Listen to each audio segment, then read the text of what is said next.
Hello, my Bill 1000 Nation. How's everyone doing today? We are back. I feel weird today. I don't know why. It's going to be a weird day. I'm sorry for that. Alright. So we are here with NUKES Top 5. This one is titled Top 5 Scary Ghost Videos Top 5 Scary Ghost Videos to Cause Bug Eyes. Okay. Well, you know what time it is. I know what time it is. We all know what time it is. It's time to turn them lights down low, put on something comfy, cut up with someone special, and let's get spooky.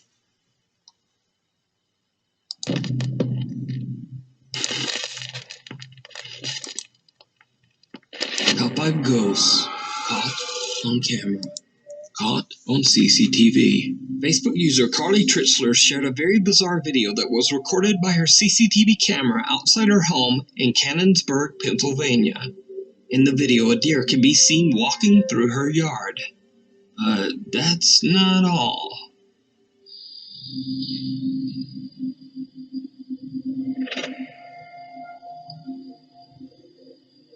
Bizarrely, a tiny dark little figure seems to be following the deer in the dark of night.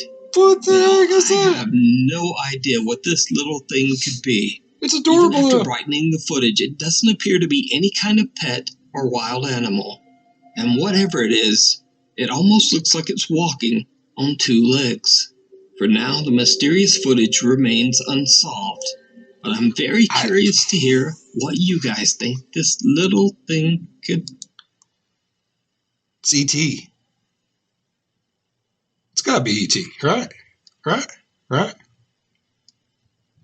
don't know what that is. It was cute, though. D. A NUKES Top 5 viewer who wishes to remain anonymous, let's just call him or her Alex for the sake of the video, emailed me about a CCTV recording captured at an undisclosed sleep lab during a sleep apnea test. Alex says that a coworker was monitoring a widowed female patient's sleep. And then, this happened. I'm gonna start recording. Oh my god. I see it. What's wrong? Oh my god, oh my god, oh my god, oh my god. Yes. It's gone now. Now, to get a better understanding of what is going on, a bit of explanation is necessary. So the squiggly lines that can be seen at the bottom of the screen indicate that the woman has stopped breathing during her sleep. The mysterious pale figure then appears to reach out to wake the woman, after which she begins to breathe again. Alex believes the apparition might have been the patient's deceased husband, still carefully watching over her from beyond the grave. Aw. But what do you think this strange pale shape could be? I mean, that's sweet. Let me know down in the comments. I mean, if that's the case, that's sweet as all get out. See, if my wife passes away before me, and she'd probably put a pillow over my face and smother me as a ghost. I'm not saying she's mean. She's ornery. Sorry, baby. I'm gonna start recording. Oh my god. I see it. What's wrong? Oh my god, oh my god, oh my god, oh my god. Yes. It's gone now. The end of the road. That would be creepy, though, to see. I mean, that is sweet. That is adorable as all get out for her. But for the people watching, I'd pooed. I'm like, that would have scared the living crap out of me. Be like, look, lady, You gotta go home. What you got we can't help you with? Reporter Vivian Vasquez is driving in traffic on her way to work to report the early morning news. But she will never make it to the news station, because Vivian herself becomes the tragic subject of the morning news when her lifeless body is discovered in a horrible car accident. Her family, co-workers, and fans are shocked and saddened when they hear of her sudden, tragic passing. Guatemalan traffic police show up on the scene and record footage of the wreckage as evidence. But after the video is released to the public, mourning viewers and fans all hear something in the footage that is absolutely chilling.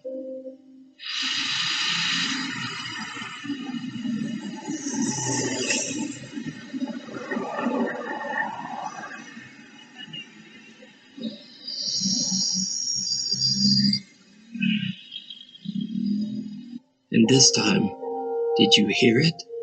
The anguished voice of a woman can be heard crying out in Spanish, "What did you do to me?"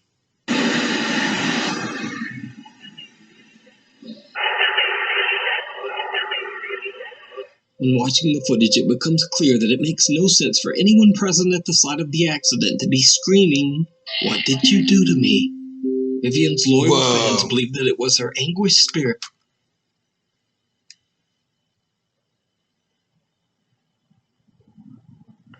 Whoa. That's creepy. Ooh.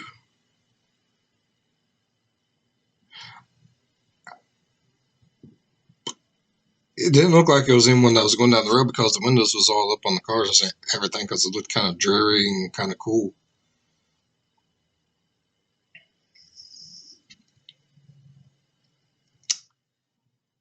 Huh. Crying out from beyond the grave. To this day, the Guatemalan authorities have not found the cause of Vivian's accident. Even stranger, Vivian's cell phone was never returned to her family, and no one knows why. So just what happened to Vivian Vasquez? And what are your thoughts on this bizarre and tragic recording? Let me know down below.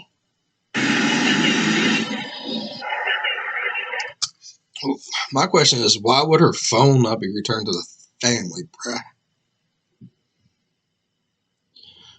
I mean, okay. Look, let's discuss that for a second. She is a reporter, right? Right. Okay. Reporters do keep a lot of information on their phones. Phones have a lot of memory. They can do recordings, video, a lot of stuff.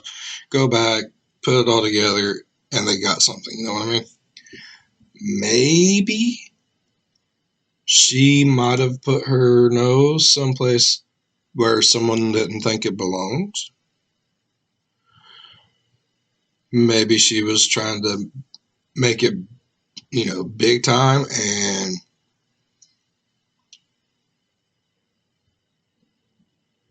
went snooping in places she shouldn't have went snooping, possibly.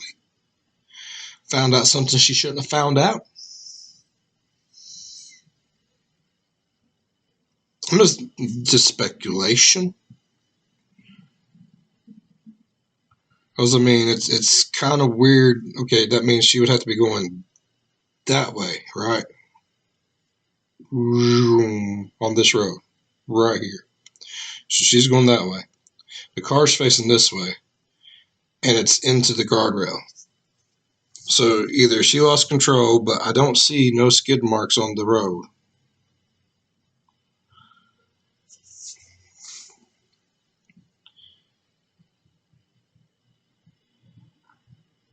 Maybe someone clipped her back in. She went spinning, smacked into that guardrail right there.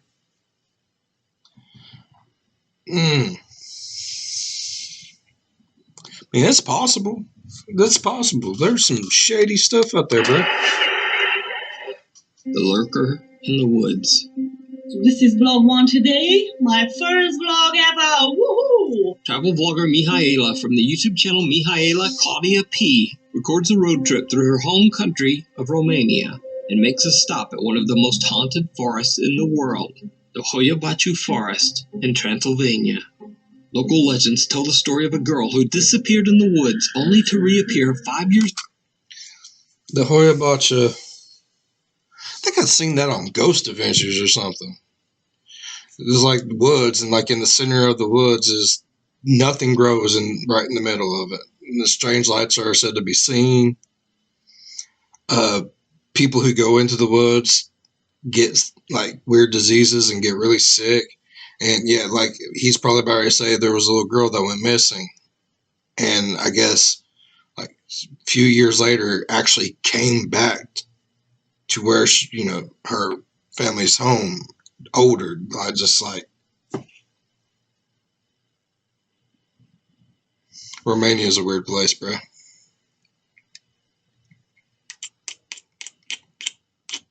Later, with no recollection of what happened to her.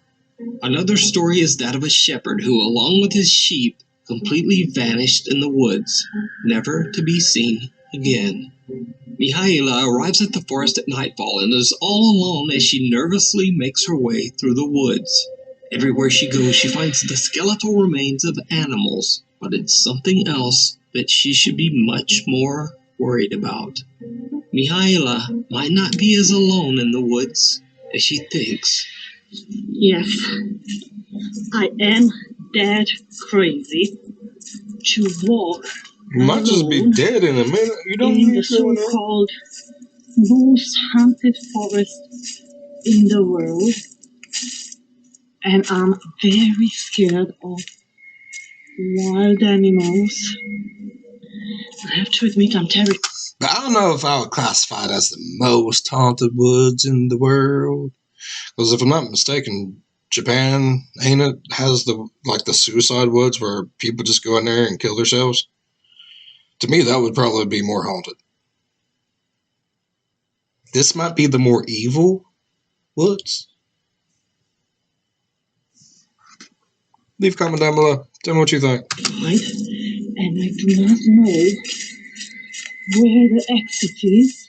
Basically, they told me that the legend says that a shepherd went into the forest with the sheep, and he never came out. That's the actual legend, and that's why this forest has this fame of the most haunted, because he went in and he never came back. And yes, you saw the footage with the sheep that's dead. That's a skull, a sheep skull that you saw. And if you don't believe me, you can check yourself the legend.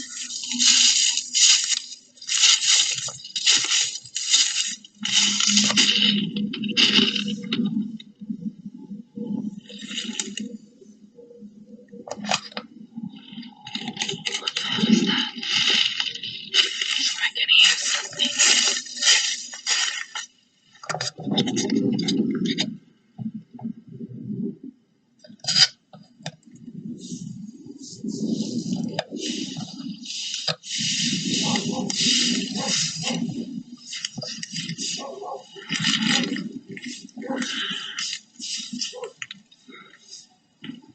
Whoa.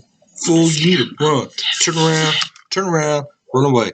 Just get that out of there. It's time to go. I am a firm believer if you are in one of the alleged most haunted woods in the world, I'm still on the fence about it, but alleged, there should be no one else out there with you. You supposedly are quite a ways from everyone else, and you hear footsteps that sound like it's coming near you. You should run away and not look back.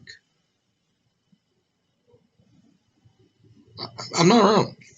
You could call me chicken if you want, but no, if I'm going to be in one of the most haunted woods in the world and there's something coming at me, I'm gone. John Cena that. You can't see me because I'd be gone. Okay. Mihaela begins to hear the disturbing sound of footsteps in the leaves. Someone or something is coming closer and... Hopefully it's just a wild animal. Okay, that sounded really weird coming out of my mouth. But I'm not wrong. Hopefully it's a wild animal, not like some deranged serial killer demon person. I mean, what would you rather be tormented by? An animal that's going to eat you and you're going to die, or some kind of demon that's going to take you over and make your life miserable the whole time? Closer. She makes a run for it and makes it safely back to her car. But, did you see it? Because not long before Mihaela records the rustling sounds of someone moving through the woods, a dark figure appears to be lurking around in the trees behind her. Whoa! Just watching. The blogger says she never saw anyone and has no idea who I or didn't what see this that. creepy lurker Holy could be. shoot-poo. So are the stories true? Is the Hoyabachu forest in Transylvania really haunted? Or is this just some random creep stalking Mihaela through the dark, abandoned woods? You decide. Yeah, it don't matter. Video That's and some, more that's over some, on the that's YouTube some, channel, that- Mihaela that's some Claudia shabba-doo. P.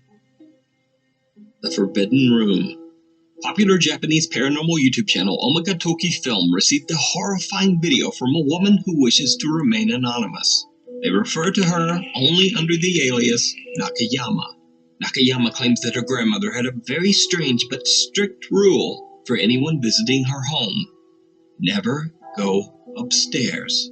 Nakayama claims that she has heard creepy sounds coming from the second floor, and once saw a shadow figure quickly passing through the hallway at the top of the stairs.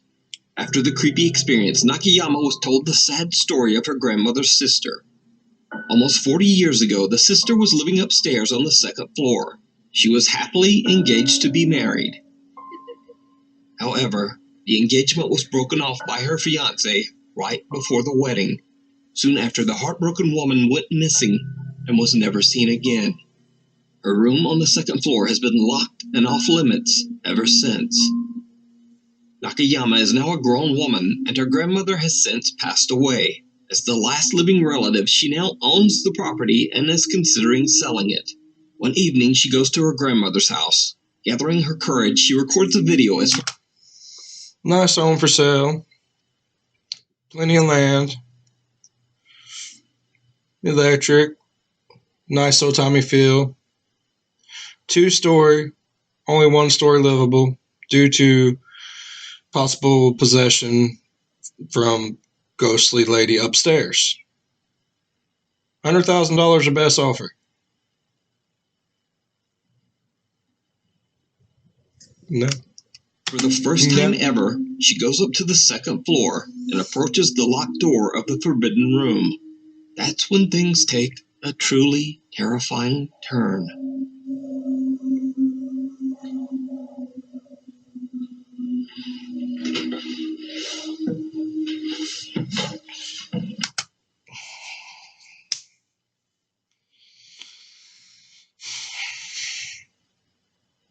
No. No. No. No. Okay.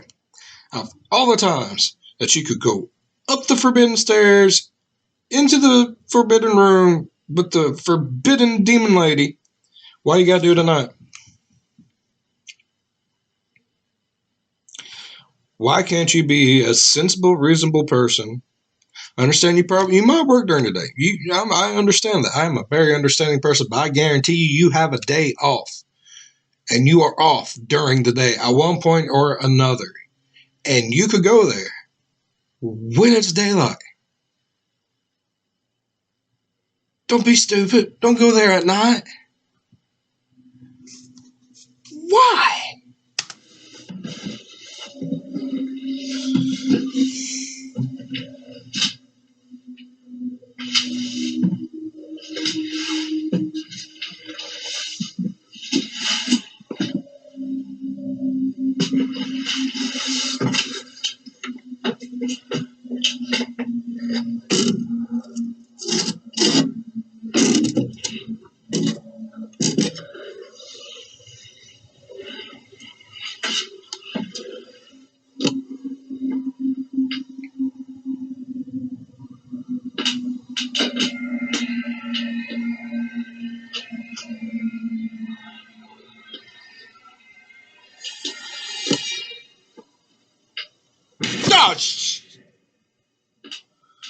The eyes of someone or something can be seen peeking out through the crack of the locked door.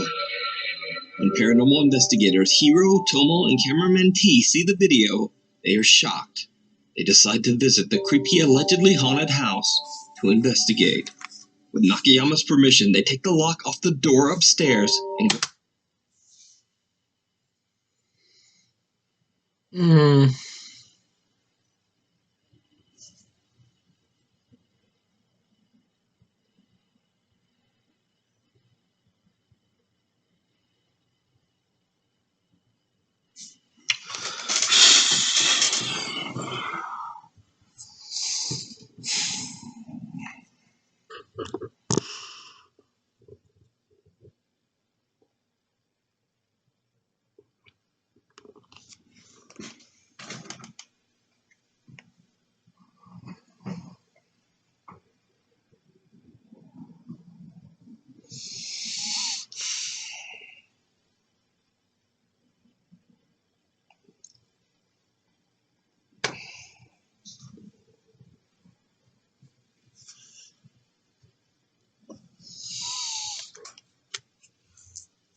That.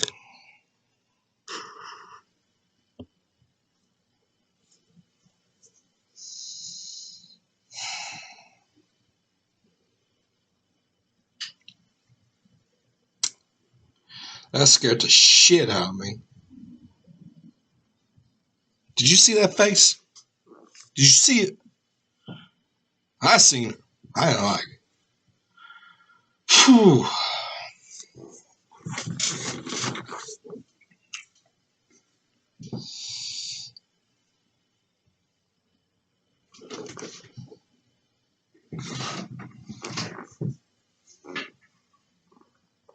Messed everything all up. Dang old creepy eyeball. Ow.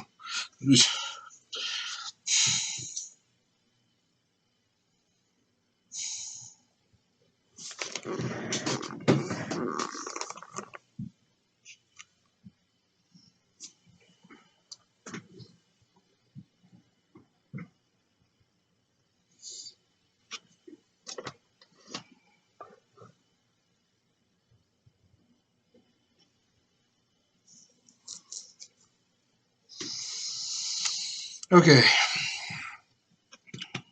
Heart's not beating on my chest no more. We can continue on. Go inside the mysterious forbidden room. The room inside appears to be rotting, and the team finds old photos of a woman wearing a kimono.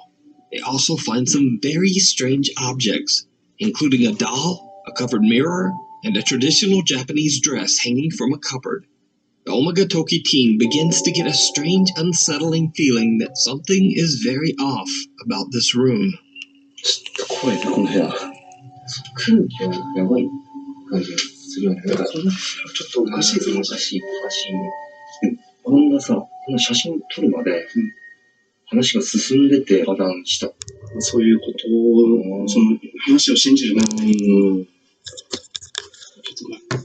ちょっと詳しく聞いた方がよくないか。こいついいよって。おかしすぎるって。普通じゃないもん。I moved all kinds of shit with my big booty. 写真ってさ、あれでしょ結婚式の、そんな人ですでしょ顔が大きそう。ちょっとちょっとこっちになった。いや、違う。やばいってやばい。こう顔が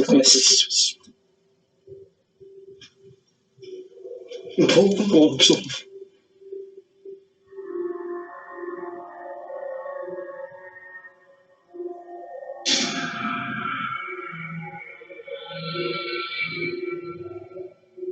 Whoa.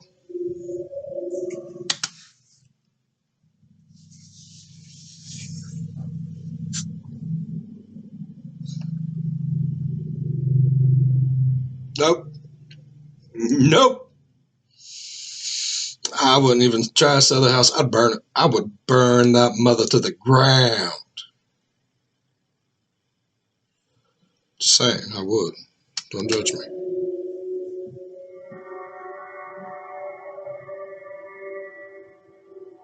The face of a woman in one of the creepy old photos appears to move to look back at the team. The three friends are getting more and more freaked out, but they try to stay calm for the sake of their investigation. But things are about to get even scarier. なんでどうしまった？なんでしまった今？開いてたよね。開いてた。開いてたよ。開いてた。開けて。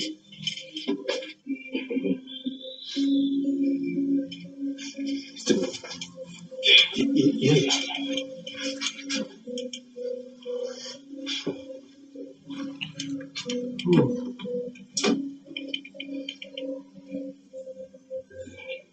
いや。いないよ。いるわけない。いないね。 The door to the hallway suddenly slams shut even though no one is there. The Omagatoki team is a bit freaked out and feel that they should probably end their investigation very soon. But what happens next is downright chilling.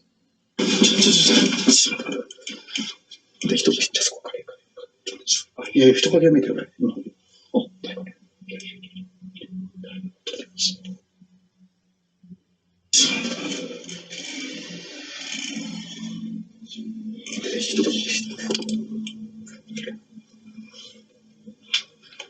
すみません。あ、誰かいます？ちょっと開けますよ。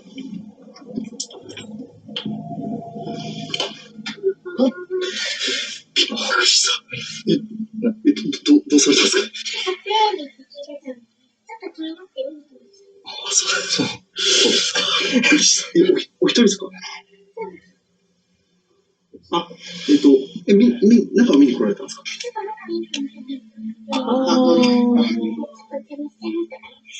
いや、全然。まあ、もしあれだったら、全然。いや、まあ、別に。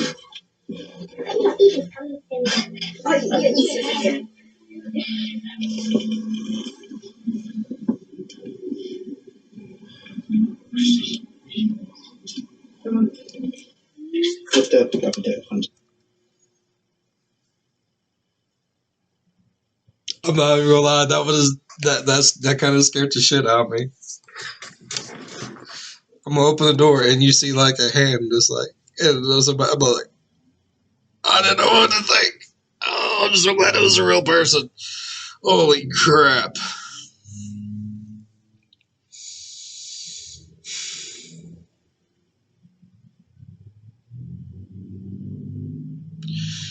Nukes is trying to kill Fat Boy today. Sweet baby. もう本当、さん、もう初めてなんですよね、ここって。さんは初めてですよね、入られたのって。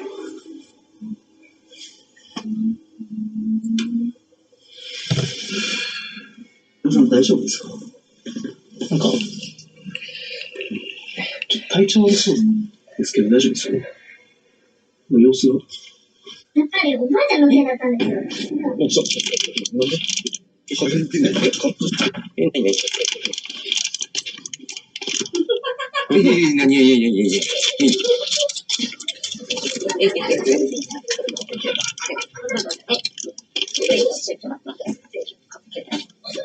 ちょっと、皆さん、ちょっと、もう行こう。もう一回出よう。いいから、もう行こう。今おかしいですよ。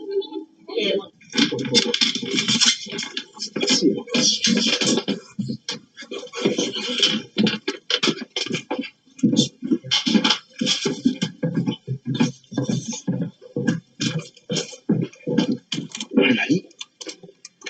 やばくない？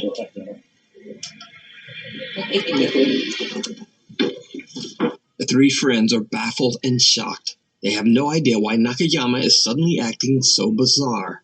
The guys decide to leave, but they don't feel right about leaving Nakayama alone in the house. So they return to the home. But when they go back inside, they discover that Nakayama has disappeared.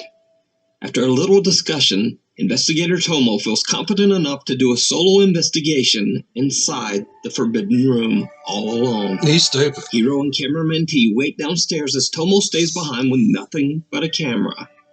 It did not go well. 今、隣に大きいタンスがあるんですけど、その中に誰かいる。さっきからなんかボソボソ喋る声とすっごい視線をね感じる。今隣のタンスに誰かいる。この隙間から誰か覗いてる。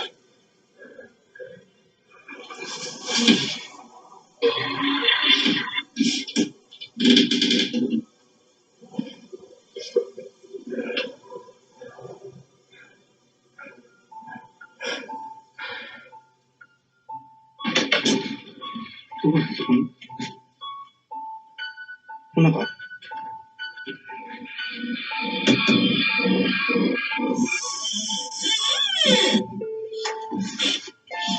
トムさん、オナです、オナです。オナ、オナ。いないいないいない。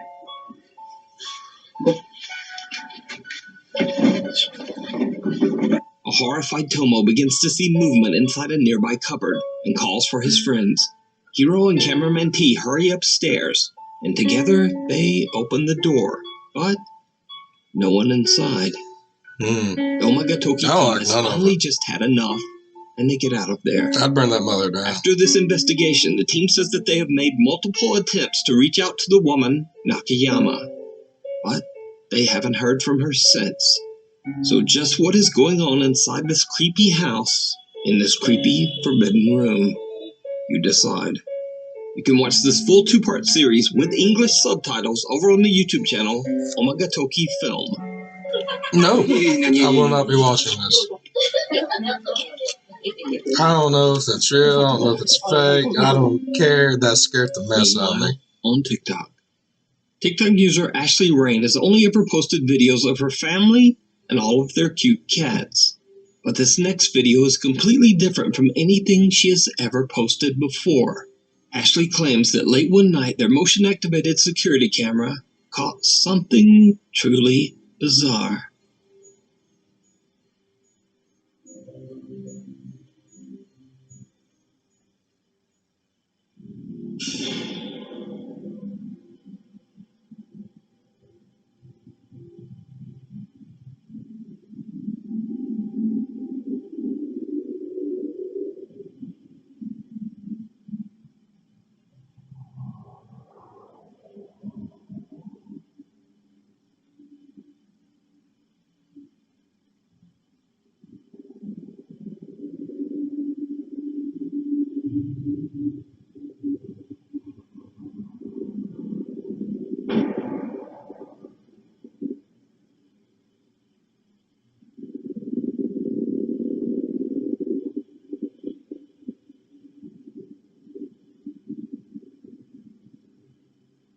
Even the cat's like, one of Ashley's cats seems to be staring at a bizarre translucent apparition with glowing eyes that appears to be staring right back at the cat.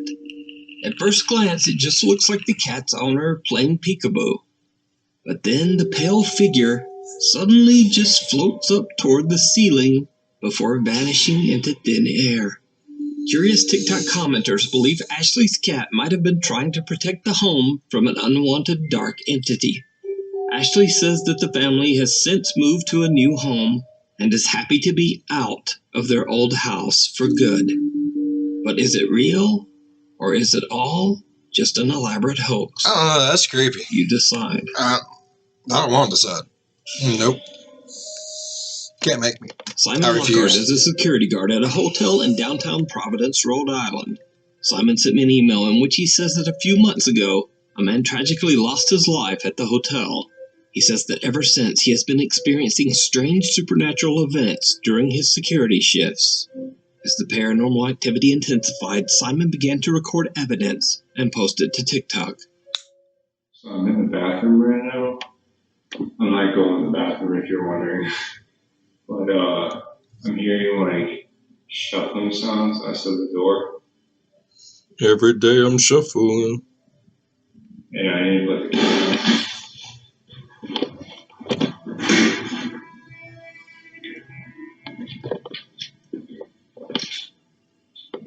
Bro, what the was that? No. Then, only 2 weeks later, this happens.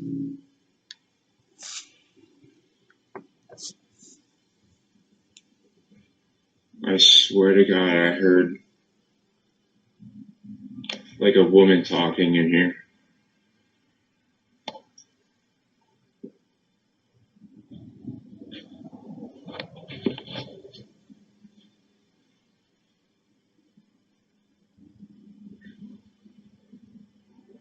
I swear to God, I heard a woman talking. What the fuck? Oh, no. No, I'm not doing that. But before long, the loud bangs and whispering voices turn into something much. Oh, I love it. No, I ain't doing that. I don't blame him. I would say the same thing, bruh. No. Don't pay me enough. More sinister.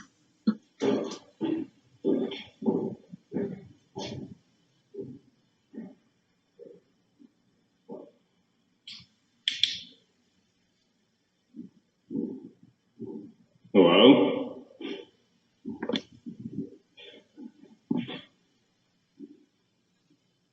I'd be shooting something.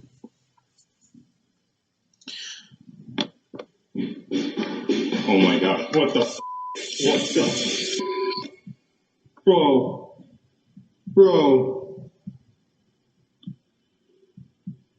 Holy f. No. Simon records as something that he can't see seems to charge up the staircase I'd quit. at him. I'm not gonna lie. But did you see it?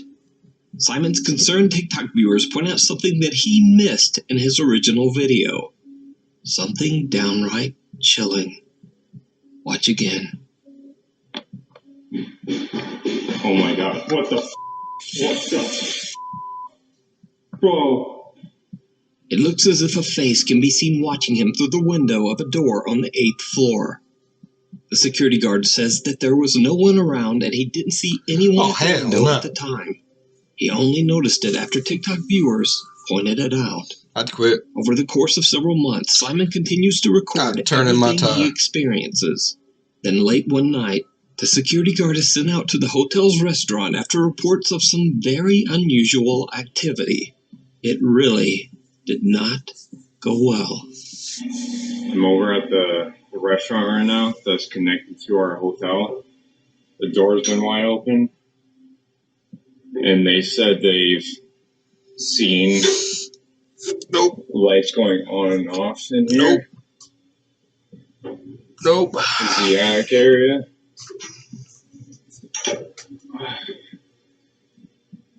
Very, very narrow stairs, and I just smashed my head on this freaking pipe.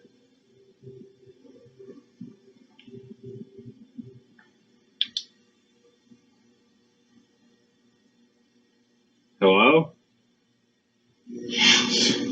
Oh my God.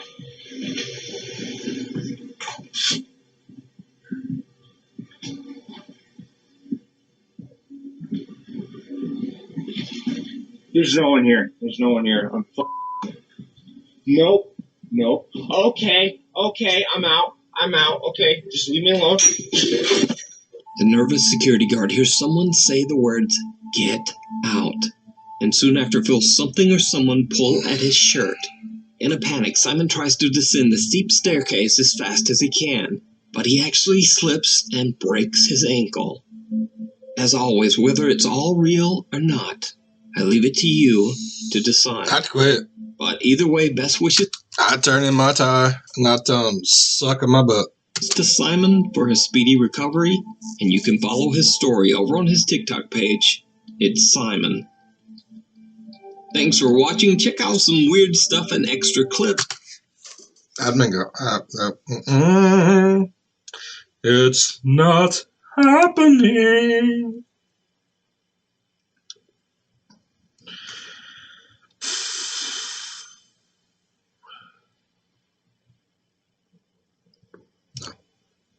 All right, now we're going to watch a little MINDSEED TV. This is Paranormal Activity in Ghost Town Hotel. Very scary, shocking apparition caught on camera. 3 a.m.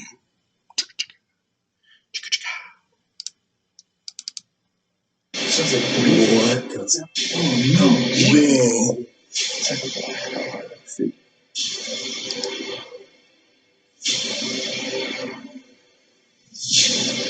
That's not. That's not cool.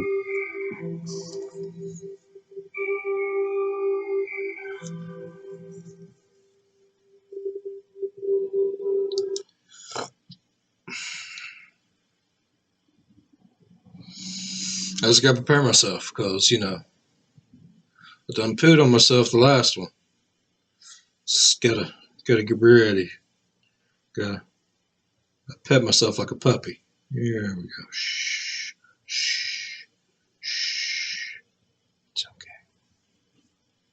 okay. Okay. Ow. When people think of the Wild West, they don't usually think of a town called Pioche. Pioche is a ghost town located in the deserts of Las Vegas that has seen more deaths by violent crimes than any other Western towns upon first being established. Currently, the entire city population count is under 1,000, and most buildings are abandoned and out of business. However, there is one small hotel that remains and has been labeled haunted by many of the locals for decades. Tonight, we'll be spending the night in the most haunted room of this hotel to see if we can capture any paranormal activity on camera and bring it to you.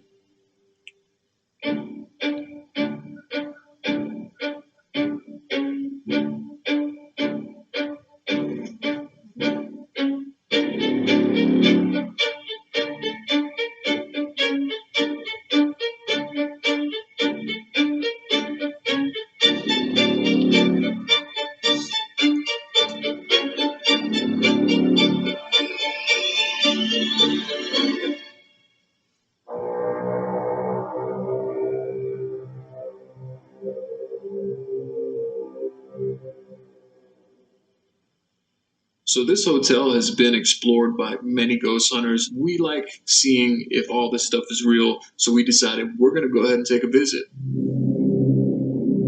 Of course.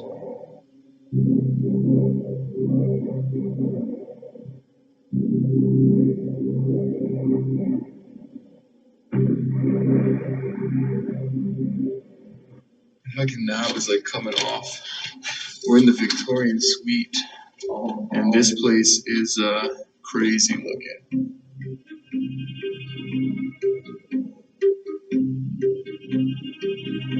Even when I spoke to a maintenance man that said he's been working there for 20 plus years, he knew all the stories, and he had stories of death.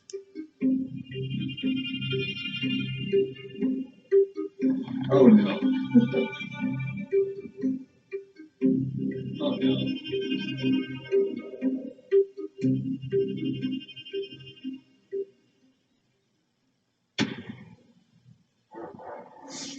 Here's another one, another friend. Yeah. Why so many angels in the room? Even the lights, like the bed frames. Yeah. This is a weird one. Dude, this is old. Is there anything on the back? I don't know. We can open it. That's got to be 100 years old. Let me feel the picture out. Well, oh no, that's a photograph. That's real. Yeah. Oh no. Whoa. Are you kidding me? Oh my god. Here. Wait, let's put the light. Yeah. Oh, that's the whole family, bro. That's the real Here. fucking shit. Get a little less direct on there. There you go. Yo, oh my god, that's crazy. That's so sick. There's words. Is it? Yeah. We got a whole thing here. Choose Tracy first girl standing on. See on the right. Maybe that's the activity that's been going on in here. Maybe it's some of that. Let's look at them again. So that's Tracy. Right? That's Grandma. Is that Grandma? That's Grandma. Let's see. That's history right there. What a great find. Yeah, Within no, the first, for like, reals. 5 minutes. being there, Absolutely. You know? You think this has any meaning? You know, these X's and dots. 2 X's and 8 dots is what's right there. I think it's 8. How many people were in that picture? Because that's 10. What are the 2 X's? You know, I don't know if it has any meaning. Oh, those are the 8, and then the X's 2 represent. X's. Yeah, Maybe that's Grandma and Aunt Tracy, because those are Past. almost named. Yeah, and that's the activity people feel here. could be. Let's check. Oh, I hope we hear a girl's voice on the box, too. Yeah. Let's see how many we got. Okay, it's 11. There's dots here too. Oh, I see that. See those dots? You get that on camera? Yeah. There's dots there. It's weird. How many? 8?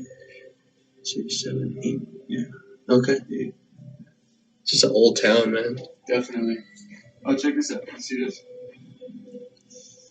History of Pioche. Another crazy thing we discovered was a sheet with a history of the town. Violent deaths accounted for 72 graves in Boot Hill before a citizen of Pioche died of natural causes. Wow. 72 graves from violence before natural.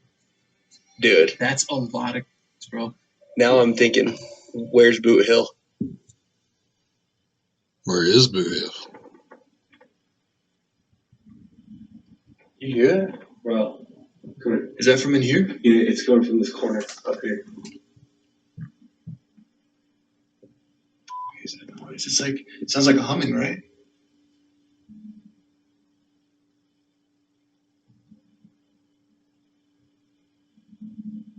It almost sounds like breathing. What the? Is it coming from in here?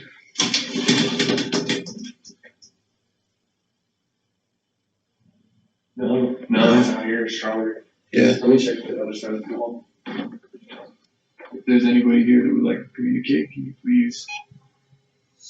Can you get that? Yes. Air conditioning on top of the roof. When we went to the room that led to the bathroom, we had a EMF detector go off, so that's the reason we decided to actually set up the spirit box in that room. If there's anybody here that would like to communicate, can you please? Did you get that? Yes. Mm.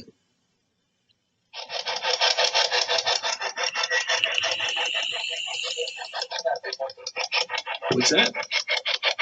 It's always difficult when you're using the spirit box. Sometimes you hear things, but you don't hear every syllable, you don't hear every piece of the word.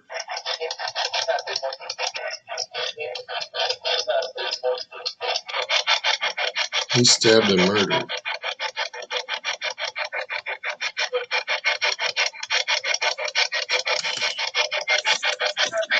Is that blood? They're either off to a really good start or a really bad one. Stabbing and murdering. All right.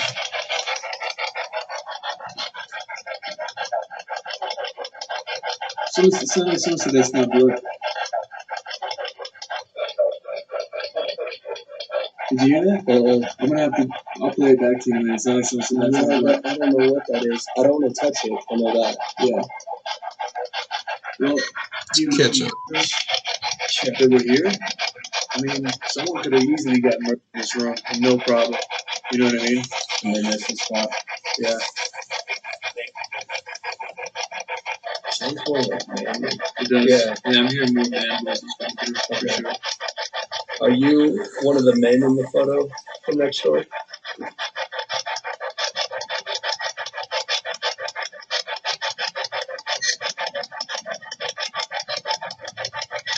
Is your body in Boot Hill Cemetery? That's a good one.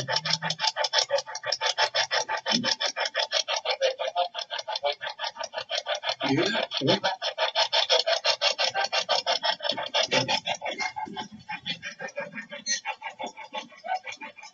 What the bro?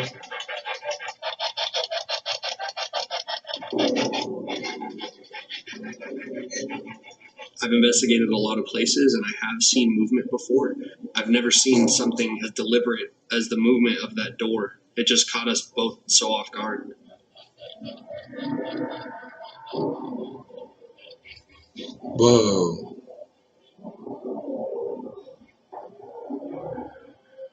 Anytime that we catch any kind of movement on camera, it's always a big deal. There's no explanation as to how that door moved on its own.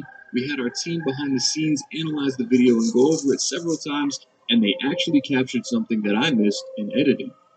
Not only did they conclude that the door closing was hostile, they found an image of what appears to be a maid disappearing into thin air as we turned the camera. Take a look. So if you look to the left side of Tanner's head as we turn right here, a white figure appears just for a second and then disappears into thin air. Now if we pause the frame, you can see what looks like almost the top shoulders of a maid's outfit and a face looking back over its shoulder. Watch how it disappears.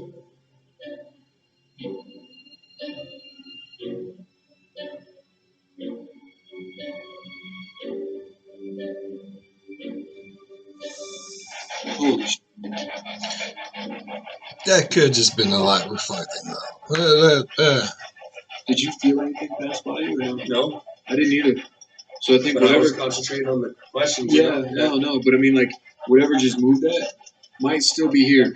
You know what I'm saying? Because I didn't feel anything go by me. Nothing. It could be.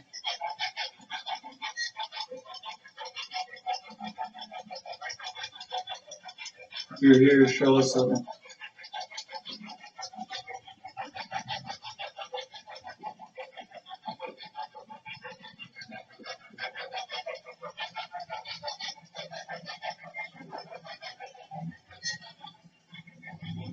Bro, that's Goodness, man. That's fucking nuts.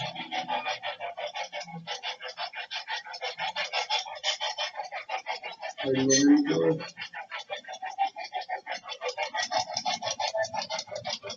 Wild, bro. I Oh, think they're on the fence if they want to talk to us or not. yeah. What I was saying was, like, the crazy is that spirit boxes, even when you're not getting something coming through, sometimes it just triggers activity. Yeah, It's like they know you're trying to communicate and makes them come out a little. That's what I've noticed. Yeah. Sometimes it takes a little time for them to like ease into. Yeah. You can try the thermal sweep. I got the heat sensor.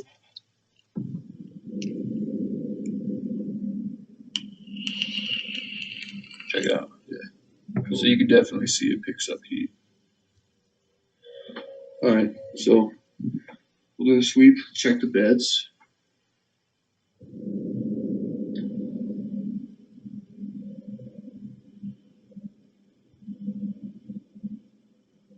I keep seeing like the corner, but it disappears.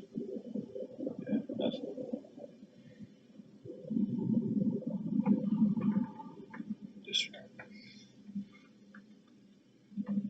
Just picking up a cold in this area. See that? It's like getting a cold area. That's just weird looking. It's like a black outline of a figure. You see that? Yeah, I wonder. I mean, as We we can get point that. Oh, just nowhere. Yeah. Like that's like literally like It's like there. yeah. Like Yeah, right yeah. there. Yeah. Let's check the beds a little bit closer. Oh, there's a black spot there. On the bed? Oh, you know what that is? That's the window. Okay. Because it's cold outside. Okay. Yeah, that makes So what sense. it's doing is it's detecting that everything here is warmer than out there, and that might be the other window. And that's why everything's red too, because it does like a contrast. So it's, But see, up there it looks like the window, but I don't know what's cold down here. Let's get closer to that. So yeah, there's the window, right? Yep. That's window. But what was down here? What is that? Right there. That's what I want. What's cold right here? Oh, maybe that looks like an outline of table right there. oh yeah, definitely around it But then it's cold here. on the wall. Yeah. Why is that wall cold? There's a cutout right here.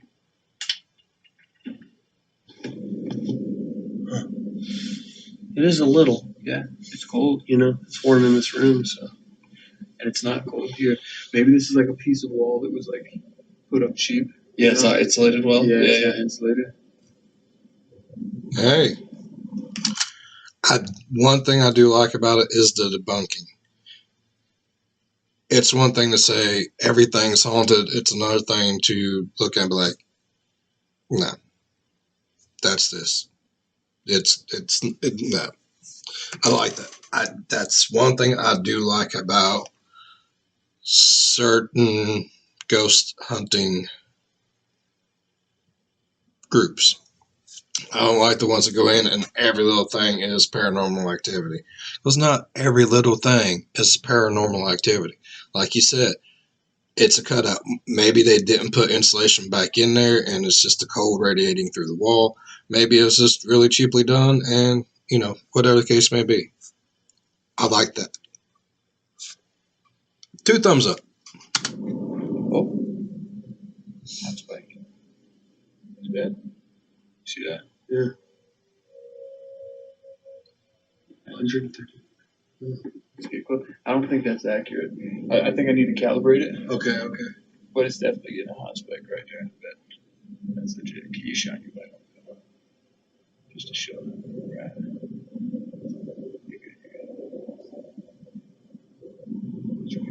See if it feels different.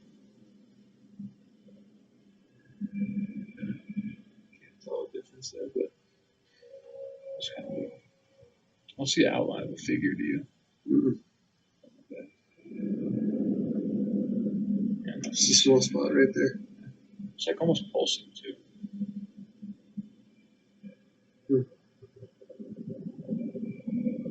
Yeah, weird. Getting bigger. Then going away. Yeah.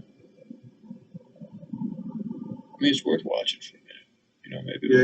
Maybe it'll morph into something. I've had that happen. Okay. I've had times where there's a spot on the couch and it starts morphing. Do you see how big that just got? Yeah.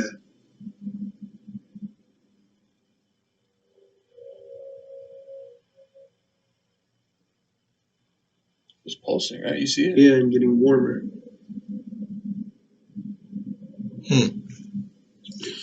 I mean, I don't believe it's getting to 140 degrees. Like you say, he probably does need to recalibrate it, but that's weird.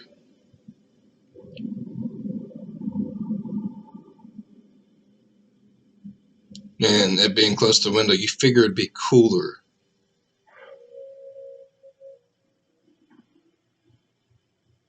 Disappearing. Yeah. It's definitely right there. Hey, you called dibs on this bed, right? Yeah, no, cool. This is me, yeah. Cool.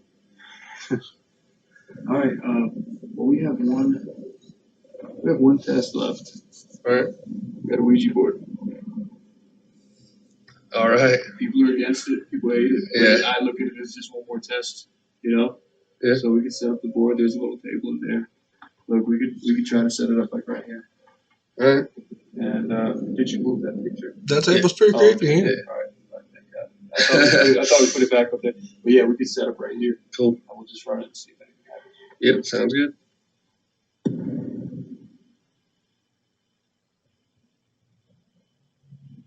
Here we go. We're going to give the Ouija board a shot. We got the old photo next to us.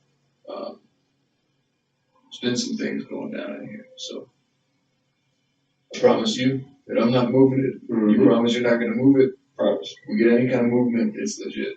Got it? All right, let's do it. So we're going to put 2 fingers on the planchette.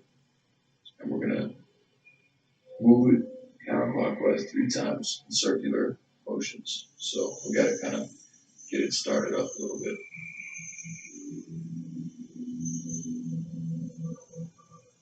Let me stop in the middle.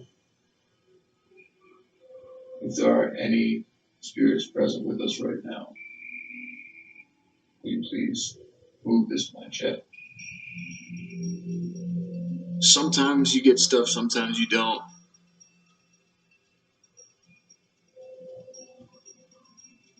This time happened to be one of those times where we didn't get anything. We tried, we gave it about 15, 20 minutes.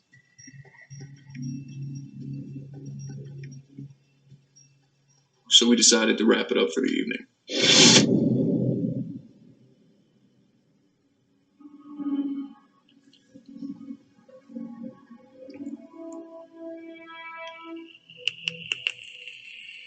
It has been a crazy long day. We drove like 4 hours to get out here, but I'm really happy that we did. We've gotten some pretty cool stuff so far on camera. I think the door thing is the craziest thing we got so far in here. We've watched that back about 20 times already. It's insane. And the fact that like this place is just hundreds of years old. I've never been to a place like this before. It just feels weird. Like something in this room too feels weird. I got this angel like right above me. Like with this weird. I got an EMF detector down on the floor. I actually I put one over here because that chair in the corner feels weird to me. And this one actually, instead of beeping, it plays music.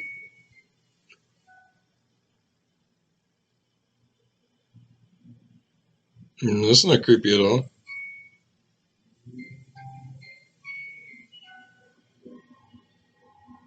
That's not.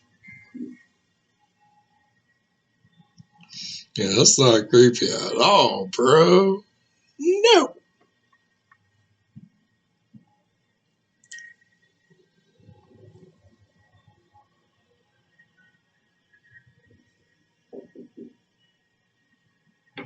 Yo. Yo, come here, bro.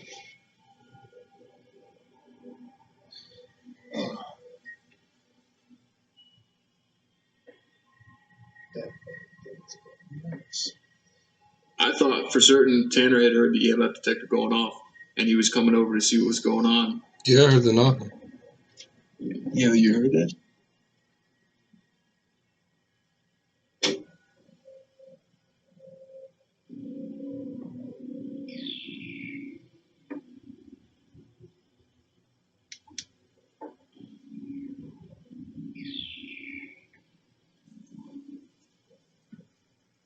I couldn't have expected in a million years that I would open up that door and he was dead asleep across the room. I heard a knock clear as day. Yeah. Yeah. I like that. Yo, come here, bro. Yeah, you heard that?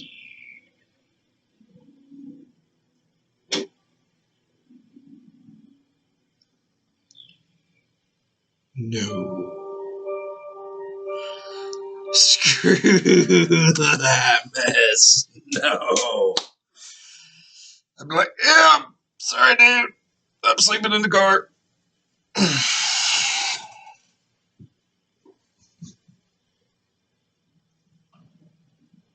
would have. I'd left him up there by himself. So one final question. Do I think this place is haunted? Without a doubt. Yeah, I do. The amount of evidence that we captured on camera, there's no explanation for a lot of these things that were going on in there. The knock on the door, the EMF detector going off on its own, the door swinging while we were doing the spirit box. I'm just happy that we got it all on camera because, yeah, this was definitely one of those places.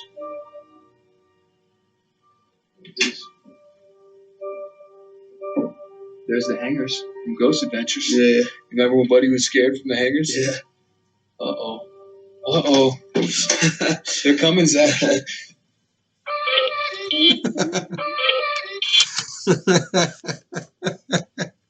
That was an asshole move. I like it, though. We'll allow it. Okay. Now, as per usual, ladies and gentlemen, boys and girls, children of all ages, we are saving the best for last. We are doing a little Mr. Ballin. And this Mr. Ballin is titled The Bravest Kid in America. By golly. As you listen to today's absolutely epic story, remember the main character was a child when all of this happened. A child. But before we get into today's story, if you're a fan of the strange, dark, and mysterious delivered in story format, then you've come to the right channel because that's all we do, and we upload 2 or 3 times every week. So if that's of interest to you, please continuously maneuver your vehicle right in front of the like button's car on the highway, and then turn on your blinker, but don't change lanes. Also, please subscribe to our channel and turn on all notifications so you don't miss any of our weekly uploads. All right, let's get into today's story. Oh, God.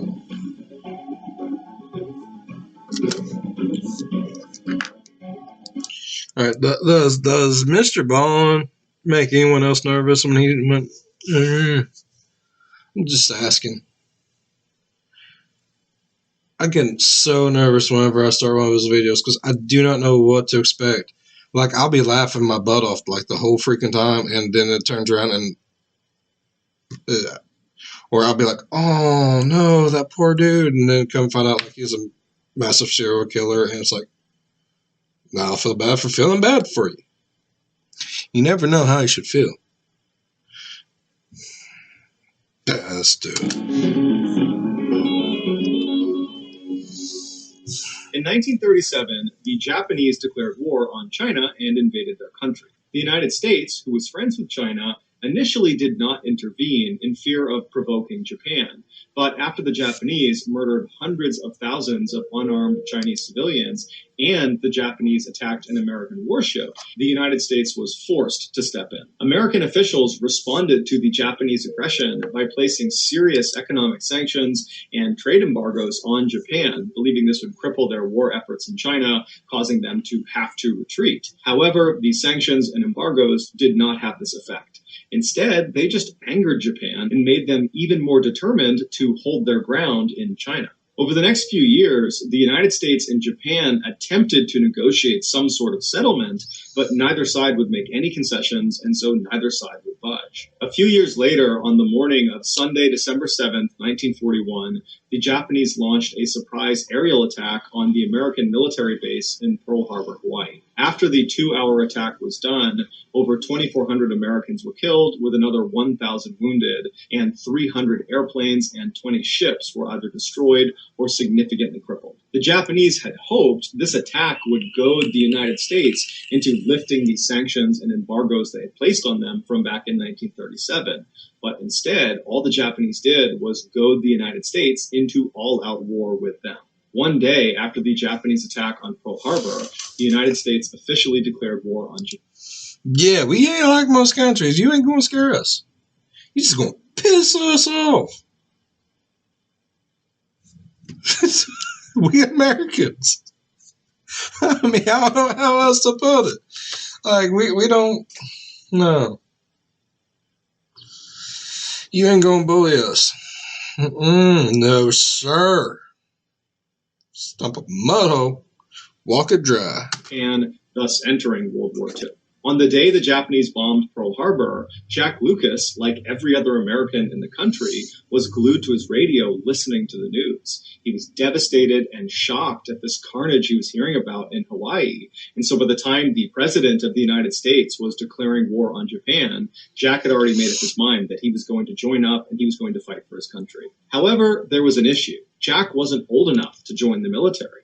You needed to be 17 years old, and Jack was only 14.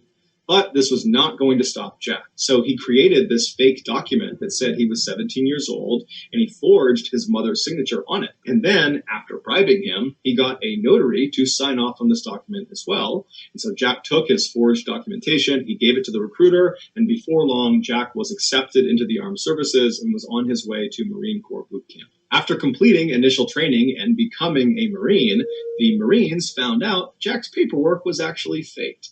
But instead of kicking him out of the military, they said, Jack, you can stay in, but under one condition. You can't go overseas to combat.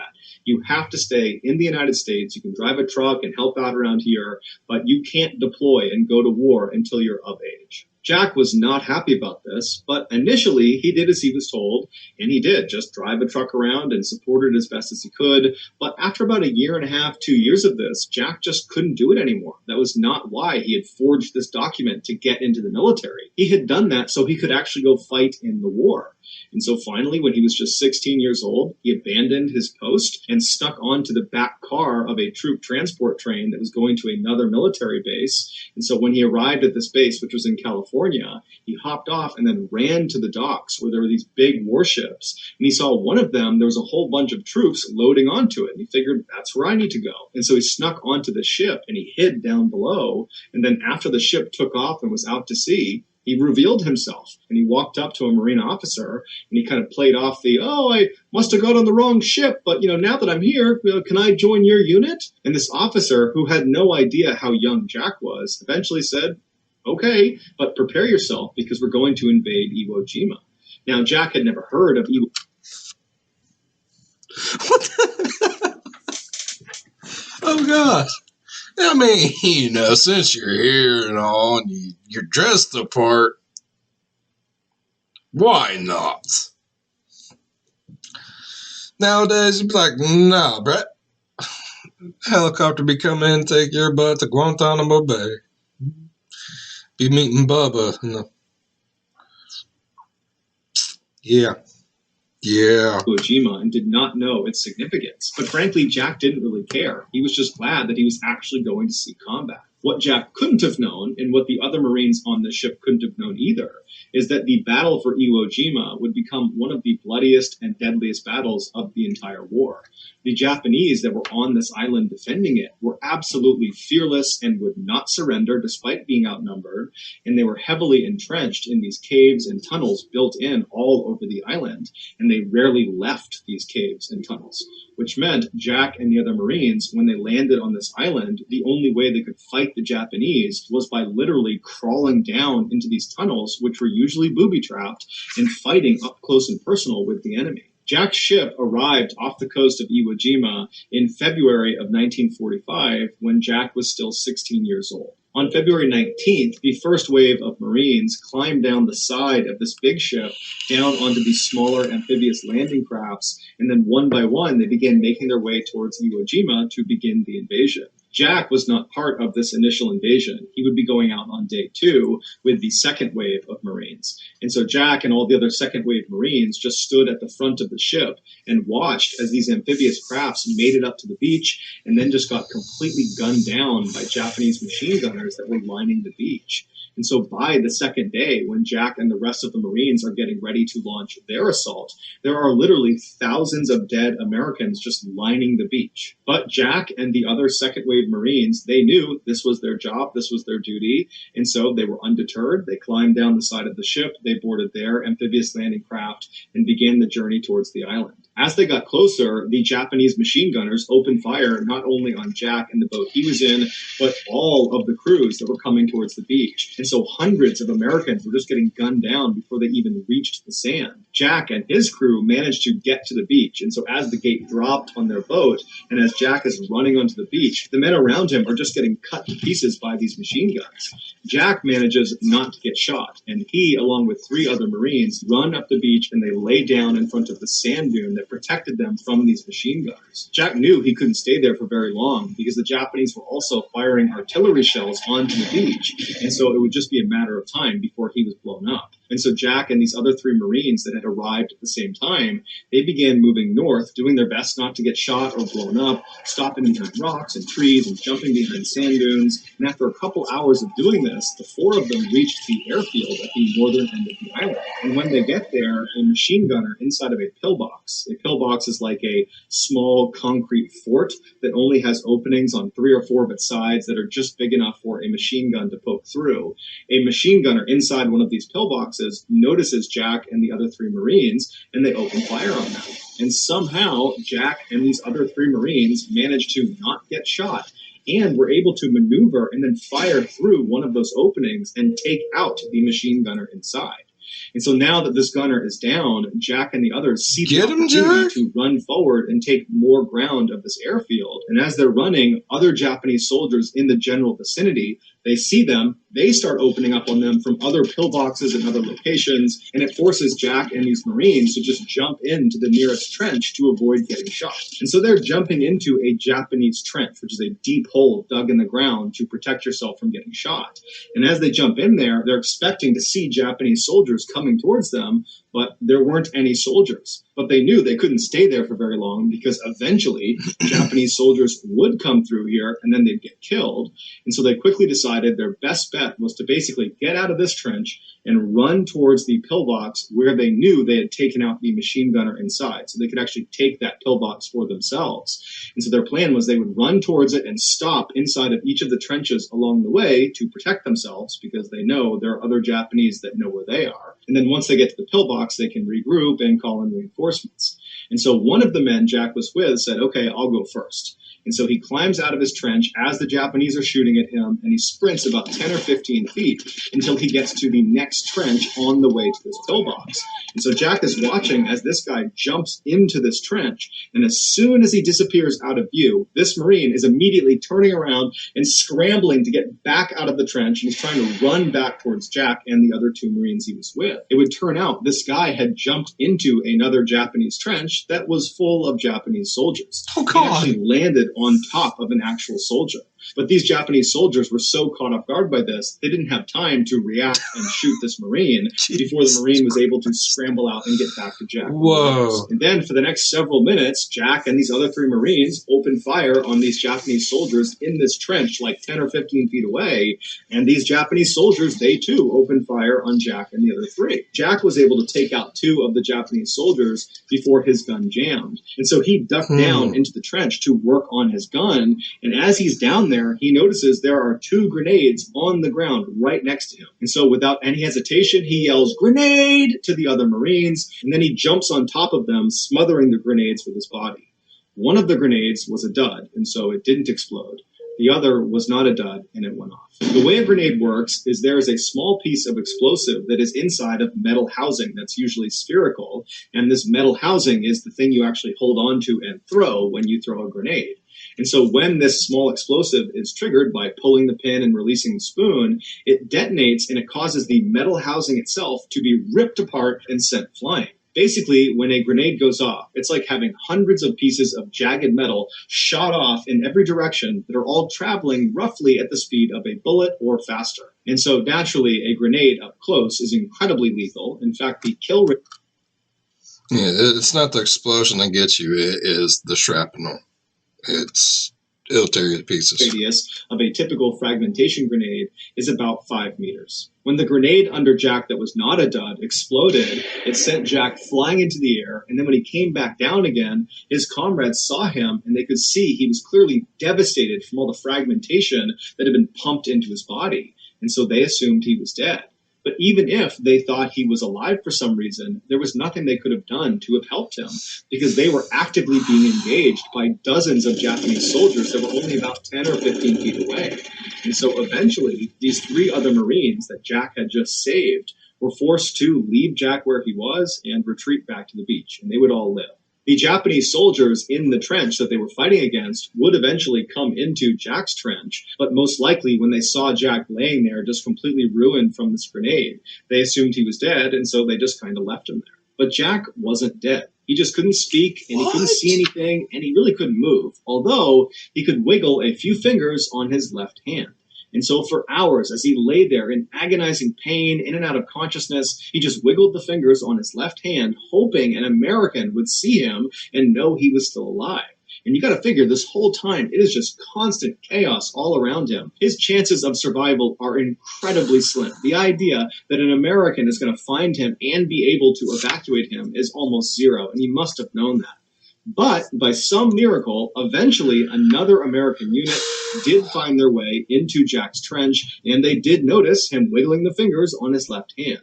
And so they were able to evacuate him from the trench down to the beach, and from there, under the cover of darkness, they were able to bring him out to a hospital boat offshore, and there he would begin the first of 26 major surgeries to remove the grenade shrapnel from his torso, his arm, and his face. Despite his grievous injuries, Jack would surprisingly make a full recovery. And 8 months after his injury, the President of the United States would award him the highest decoration for bravery, the Medal of Honor. He would be the youngest recipient of this award since the 1800s, and to this day, he is one of only a handful of miners to have won this award. Following his departure from the military, Jack would survive a near-death experience while skydiving when both of his parachutes, his main and his reserve, failed, and he just smashed into the ground, but somehow lived. He would also survive a very bad house fire, and he would survive an assassination attempt on his life by his ex-wife. And so naturally, he titled his memoir Indestructible. Jack would eventually die of natural causes on June 5th, 2008. He was 80 years old. So that's going to do it, guys. If you found the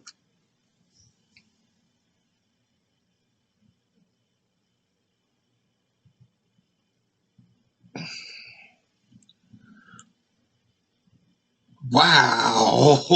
Okay. Ugh. That's crazy. What the hell? Both parachutes fell, smashed the ground, lives. Gets blown up by a grenade, lives. I don't know what he did to his old lady, but she tries to kill him and lives. Either this dude's got some like really bad but good luck. I don't know how to feel about this. For one, my main question is, why did this old lady try to kill him?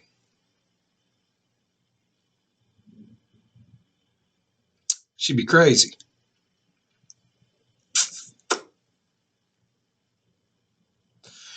That's secret in today's episode. Let us know in the comment section what it is and where you found it. So give us the timestamp. And if you're the first to do that, we'll pin you at the top of the comment section. If you got something out of today's episode and you haven't done this already, please continuously maneuver your vehicle in front of the like button's car on the highway and then turn on your blinker, but don't change lanes. Also, please subscribe to our channel and turn on all notifications so you don't miss any of our weekly 2 or 3 video uploads. We are now selling merchandise like this flannel, I still can't believe his old lady just tried to assassinate him, though. That's crazy. But he died from natural causes. I like it. All right, y'all. That's it. We done. We're in it there. Can't beat that. Can't beat that at all. All right. So if you're a fan of the spooky, scary, stranger dreams, think about subscribing. And those thumbs. I need those thumbs. I need everyone's thumbs. All the thumbs I can get. Thumbs up, that is. I need a thumbs up. They help. As always, be good to one another. I'll see you in the next one. Stay spooky. His wife tried to kill him. What?